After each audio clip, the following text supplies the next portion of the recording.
One പ്ലസിൻ്റെ OnePlus Ace 5 Ultra എന്ന പുതിയൊരു സ്മാർട്ട് ഫോൺ ലോഞ്ച് ചെയ്യാൻ പോകുന്നുണ്ട്. ഈ ഒരു ഫോണിൻ്റെ ഫീച്ചേഴ്സിനെ പറ്റിയിട്ടുള്ള പല കാര്യങ്ങളും ഇപ്പം പറയാൻ കഴിഞ്ഞിട്ടുണ്ട്. എന്തായാലും ഈ ഒരു വീഡിയോയിൽ നമ്മൾ നോക്കാൻ പോകുന്നത് OnePlus Ace 5 Ultra എന്നുള്ള സ്മാർട്ട് ഫോണിനെ പറ്റിയിട്ടാണ്. പിന്നെ വീഡിയോ തുടങ്ങുന്നതിന് മുമ്പ് പറയാനുള്ളൊരു കാര്യം എന്താ വെച്ചാൽ, ഇതുപോലെ നിങ്ങളുടെ സ്വന്തം ഫോട്ടോ അല്ലെങ്കിൽ നിങ്ങൾക്ക് ഇഷ്ടപ്പെട്ട ഡിസൈൻ പ്രിൻറ്റ് ചെയ്തിട്ടുള്ള മൊബൈൽ കേസുകൾ അഫോർഡബിൾ ആയിട്ടുള്ള പ്രൈസ് റേഞ്ചിൽ വേണം എന്നുണ്ടെങ്കിൽ ഇവിടെ ഒരു വാട്സപ്പ് നമ്പർ കൊടുക്കുന്നുണ്ട്. താഴെ ഡിസ്ക്രിപ്ഷനിലും കമൻറ്റ് ബോക്സിലും ആ ഒരു വാട്സപ്പ് നമ്പർ കാണാം, നിങ്ങൾക്ക് കോൺടാക്ട് ചെയ്യാവുന്നതാണ്. ഇപ്പം നമ്മൾ ആദ്യം ഫീച്ചേഴ്സും കാര്യങ്ങളൊക്കെ നോക്കുകയാണെന്നുണ്ടെങ്കിൽ ഡിസ്പ്ലേയുടെ കാര്യത്തിൽ OnePlus Ace 5 Ultra'യിൽ 6.83 ഇഞ്ചിൻ്റെ 1.5K റെസൊല്യൂഷനിൽ വരുന്ന ഡിസ്പ്ലേയും കാര്യങ്ങളൊക്കെ വരുന്നതായിരിക്കും. അപ്പം ഇതിൽ ഫുൾ HD റെസൊല്യൂഷനേക്കാളും ബെറ്റർ ആയിട്ടുള്ള റെസൊല്യൂഷൻ വരും. പിന്നെ OLED പാനലുമായിട്ടായിരിക്കും ഈ ഒരു സ്മാർട്ട് ഫോൺ വരിക. ഇതിൽ ഫ്ലാറ്റ് ആയിട്ടുള്ള ഡിസ്പ്ലേ ആയിരിക്കും വരിക.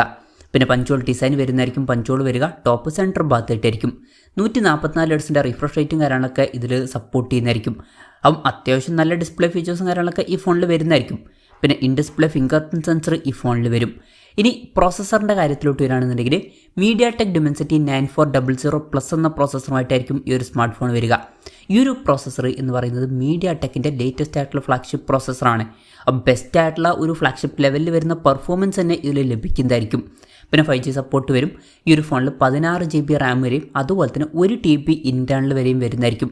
വേറെയും വെർഷൻസ് വരും. പിന്നെ LPDDR5Xൻ്റെ റാമും അതുപോലെ തന്നെ UFS 4.0 സ്റ്റോറേജ് ടൈപ്പും കാര്യങ്ങളൊക്കെ ഇതിൽ വരുന്നതായിരിക്കും. പിന്നെ സ്റ്റീരിയോ സ്പീക്കേഴ്സ് ഈ ഫോണിൽ വരും. Android 15 ബേസ് ആയിട്ടുള്ള സോഫ്റ്റ്വെയർ ആയിരിക്കും ഇതിൽ വരിക. ക്യാമറയുടെ കാര്യം പറയുകയാണെന്നുണ്ടെങ്കിൽ ഫോണിൻ്റെ പിന്നിൽ ഡ്യുവൽ ക്യാമറ സെറ്റപ്പ് ആയിരിക്കും വരിക. 50 മെഗാ മെയിൻ ക്യാമറ സെൻസർ ഈ ഫോണിൽ വരും. ഇതിൽ OSൻ്റെ സപ്പോർട്ട് വരുന്നതായിരിക്കും. പിന്നെ രണ്ടാമത് ഒരു അൾട്രാ വൈഡ് ആംഗിൾ ലെൻസ് വരുന്നതായിരിക്കും. പക്ഷേ എത്ര മെഗാ പിക്സലാണ് എന്നുള്ള കാര്യങ്ങൾ അറിയാൻ കഴിഞ്ഞിട്ടില്ല. എന്നാലും നമ്മുടെ എക്സ്പെക്റ്റേഷൻ പറയുകയാണെന്നുണ്ടെങ്കിൽ മിക്കവാറും അത് 50 മെഗാ ഒരു അൾട്രാ വൈഡ് ആംഗിൾ ലെൻസ് ആയിരിക്കും. പിന്നെ ശ്രദ്ധിക്കേണ്ട ഒരു കാര്യം എന്താ വെച്ചാൽ, ഈ ഫോണിൽ ടെലിഫോട്ടോ ലെൻസ് ഒന്നും വരാൻ ചാൻസ് ഇല്ല. അപ്പം മിക്കവാറും ഈ ഒരു ഫോൺ എന്ന് പറയുന്നത് ഒരു ക്യാമറ ഫോക്കസ്ഡ് ആയിട്ടുള്ള ഒരു ഫോണൊന്നും ആയിരിക്കില്ല. മെയിൻ ഫോക്കസ് എന്ന് പറയുന്നത് പെർഫോമൻസ്, ഗെയിമിങ് അതുപോലുള്ള കാര്യങ്ങളായിരിക്കും. അതുപോലെ തന്നെ നല്ലൊരു ബാറ്ററിയും ഇതിൽ വരുന്നതായിരിക്കും. പിന്നെ ഫ്രണ്ടിൽ ഈ ഫോണിൽ 16 മെഗാ സെൽഫി ക്യാമറ ആയിരിക്കും വരിക. അപ്പം ആവറേജ് ആയിട്ടുള്ള ഒരു ക്യാമറ സ്പെസിഫിക്കേഷൻ ആയിരിക്കും ഇതിൽ വരിക. പിന്നെ ബാറ്ററിയുടെ കാര്യത്തിൽ 7000 mAhൻ്റെ ബാറ്ററി ഇതിൽ വരുന്നതായിരിക്കും. അപ്പോൾ നല്ലൊരു ബാറ്ററി കപ്പാസിറ്റി ഇതിൽ വരും. 100 വാട്ടിൻ്റെ ഫാസ്റ്റ് ചാർജിങ് സപ്പോർട്ടും വരുന്നതായിരിക്കും. പിന്നെ Type-C ചാർജിങ് പോർട്ടുമായിട്ടായിരിക്കും ഈ ഒരു സ്മാർട്ട് ഫോൺ വരിക. അപ്പം നല്ലൊരു ബാറ്ററി സെറ്റപ്പ് ഈ സ്മാർട്ട് ഫോണിൽ വന്നേക്കാം. അപ്പം ഇതൊക്കെയാണ് ഫീച്ചേഴ്സിനെ പറ്റി പറയാനുള്ള കാര്യങ്ങൾ. ഇനി ലോഞ്ച് ഡേറ്റിൻ്റെ കാര്യം പറയുകയാണെന്നുണ്ടെങ്കിൽ അതിനെ പറ്റിയിട്ടുള്ള കാര്യങ്ങളൊന്നും ഇപ്പം പറയാൻ കഴിഞ്ഞിട്ടില്ല. എന്നാലും ആദ്യം ഈ ഒരു സ്മാർട്ട് ഫോൺ ചൈനീസ് മാർക്കറ്റിലായിരിക്കും ലോഞ്ച് ചെയ്യുക. പിന്നീട് മാത്രമായിരിക്കും ഇന്ത്യ പോലുള്ള മാർക്കറ്റുകളിലോട്ടൊക്കെ ഇനി വരികയാണെന്നുണ്ടെങ്കിൽ തന്നെ വരിക. ഇനി ഇന്ത്യയിൽ ലോഞ്ച് ചെയ്യുമോ എന്നുള്ള കാര്യങ്ങളും കൺഫേം ആയിട്ടില്ല. അഥവാ ലോഞ്ച് ചെയ്യുകയാണെങ്കിൽ തന്നെ ഈ ഒരു പേരിലായിരിക്കില്ല ലോഞ്ച് ചെയ്യുക. വേറെ എന്തെങ്കിലുമൊക്കെ പേരിലായിട്ടായിരിക്കും ഈ സ്മാർട്ട് ഫോൺ ഇന്ത്യൻ മാർക്കറ്റിൽ ലോഞ്ച് ചെയ്യുക. എന്തായാലും അതിനെ പറ്റിയിട്ടുള്ള എന്തെങ്കിലുമൊക്കെ ന്യൂസുകൾ വരികയാണെന്നുണ്ടെങ്കിൽ അതിനെ പറ്റിയിട്ടുള്ള വീഡിയോസൊക്കെ നമ്മൾ ചെയ്യുന്നതായിരിക്കും. അപ്പം അതുപോലുള്ള വീഡിയോസ് കാണാൻ താല്പര്യമുണ്ടെന്നുണ്ടെങ്കിൽ ഈ ചാനലും സബ്സ്ക്രൈബ് ചെയ്യാവുന്നതാണ്.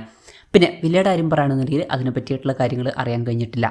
എന്നാലും നമ്മുടെ എക്സ്പെക്റ്റേഷൻ പറയുകയാണെന്നുണ്ടെങ്കിൽ ഈ ഒരു സ്മാർട്ട് ഫോൺ നമുക്ക് ഇന്ത്യൻ മാർക്കറ്റിൽ ഒരു 45,000 to 50,000 രൂപ പ്രൈസ് റേഞ്ചിലായിട്ട് എക്സ്പെക്റ്റ് ചെയ്യാവുന്നതാണ്. ചൈനീസ് മാർക്കറ്റിൽ അങ്ങനെ ആയിരിക്കില്ല. കുറച്ചുകൂടി നല്ലൊരു പ്രൈസിങ്ങിൽ ഈ ഫോൺ ലോഞ്ച് ചെയ്തേക്കാം.